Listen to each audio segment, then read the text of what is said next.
Hello बच्चों, आप लोग कैसे हैं।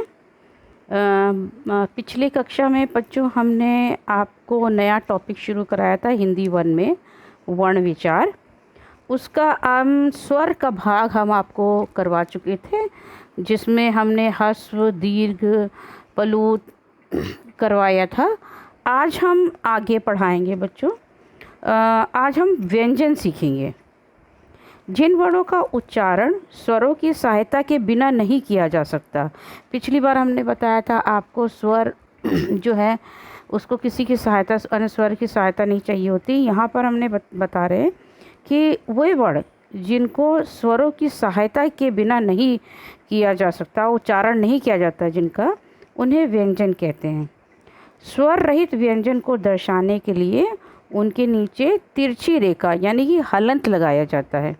आपको पहले से ही पता होगा, आपकी किताब में भी है और पहले की क्लासों में भी आपने पढ़ा होगा, देखा होगा कि हलंत का चिन्ह हम कैसे लगाते हैं। व्यंजनों की कुल संख्या 33 होती है। अब व्यंजन भी स्वरों की तरह, जैसे मैंने बताया था, स्वर पिछली बार ह्रस्व स्वर, दीर्घ स्वर और प्लुत स्वर 3 भाग होते हैं, 3 अंग होते हैं।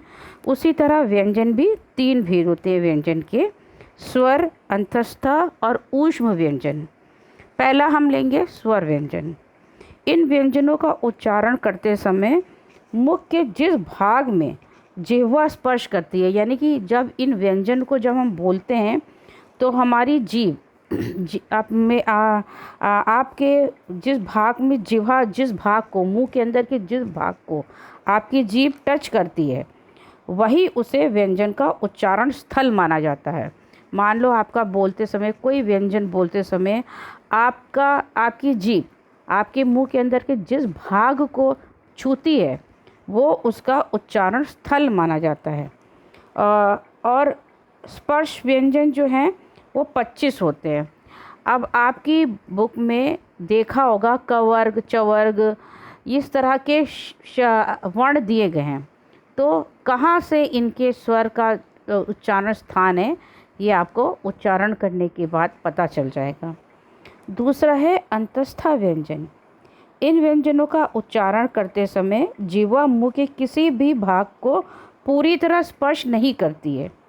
अंतस्थ व्यंजन की संख्या 4 है: य, र, ल, व।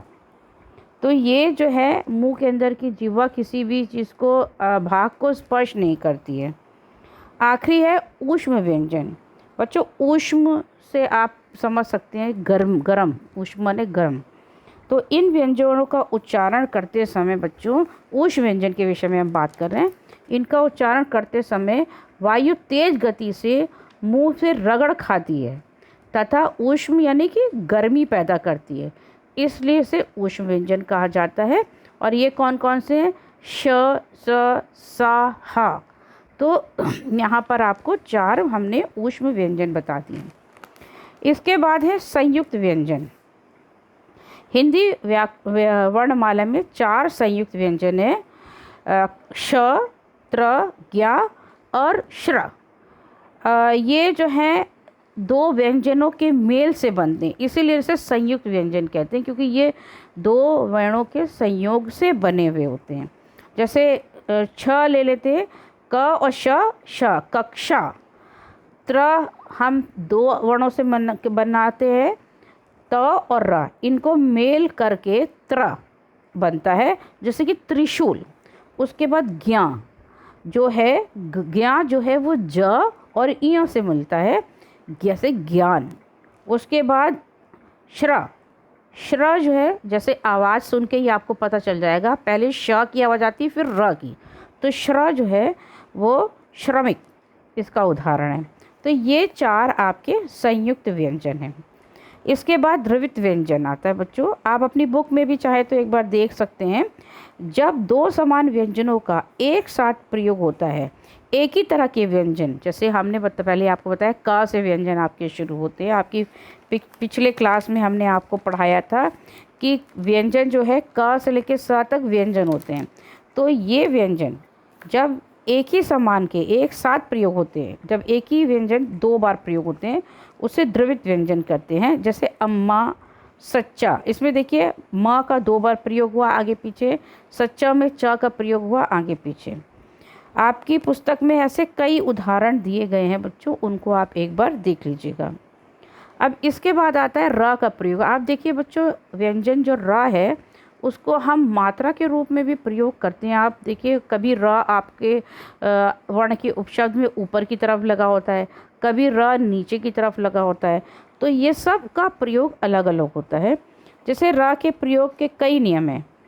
र जब किसी व्यंजन के पूर्व आए तो आने वाले वर्ण के ऊपर रेफ की तरह लगाया जाता है। जैसे कि कर्म, क र म। अब ये म व्यंजन के आगे जब आप बोल रहे हैं तो म से आगे पहले र की आवाज़ आ रही है।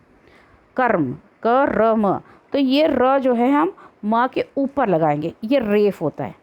धर्म, ध र म, तो र जो है हमने आने वाले व्यंजन के ऊपर लगाया है, तो ये रेफ में। अगर र के पूर्व कोई स्वर रहित व्यंजन हो, अगर जो र है, जो र की आवाज़ आ रही है, उसके पहले कोई भी स्वर के बिना का कोई व्यंजन हो तो उस व्यंजन के नीचे लगाया जाता है पदेन की तरह। एक लाइन लगी, जैसे प्रश्न, उसमें प के नीचे र लगाते हैं ना, प्रश्न, तो उस रूप में, जैसे प्रेम, क्रम आदि। तो बच्चों इसी तरह र के प्रयोग हमें होते हैं। वैसे ही एक र का प्रयोग होता है, जैसे ड या ढ, जो पाई वाले के बिना जो वर्ण होते हैं उनके नीचे लगता है र, जो हस्प्रद वाला चिन्ह है उस चिन्ह की तरह होता है। तो उसी तरह का र का प्रयोग इसमें भी होता है।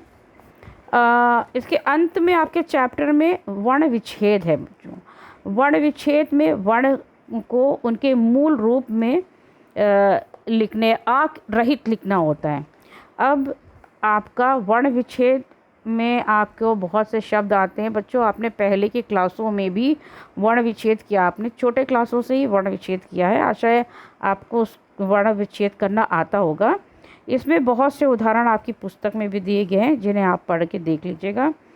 मान लीजिए कि आपको एक शब्द दिया है ज्ञानी, इसका वर्ण विच्छेद आपको करने को बोला है, तो आप इसको कैसे करेंगे? हम एक उदाहरण आपको बोल के बता देते हैं।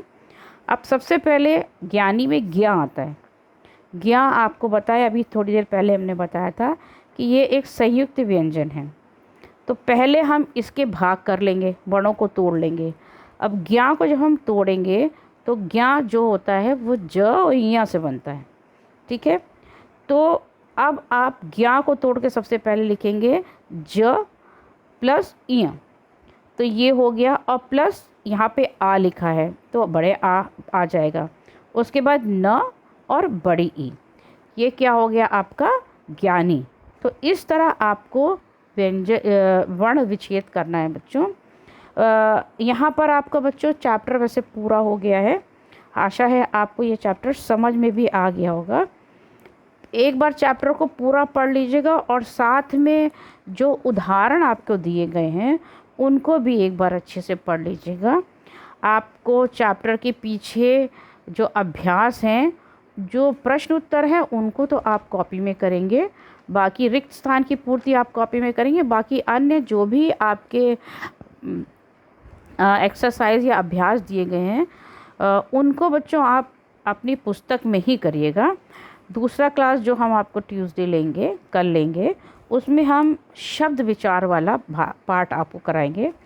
तब तक के लिए बच्चों इस चैप्टर को अच्छे से पढ़ लीजिएगा, कॉपी में अपना काम कर लीजिएगा, हिंदी 1 की कॉपी में। और एक ख़ास बात बच्चों, अपना विशेष ख्याल रखिएगा, अपने माता पिता की बात सुनिएगा और घर के अंदर ही रहने की कोशिश करिए। ये कोशिश नहीं, आपको घर के अंदर ही रहना चाहिए, अभी बाहर मत आइए। बाकी अपना ध्यान रखिए। आज के लिए इतना ही। Have a good day children.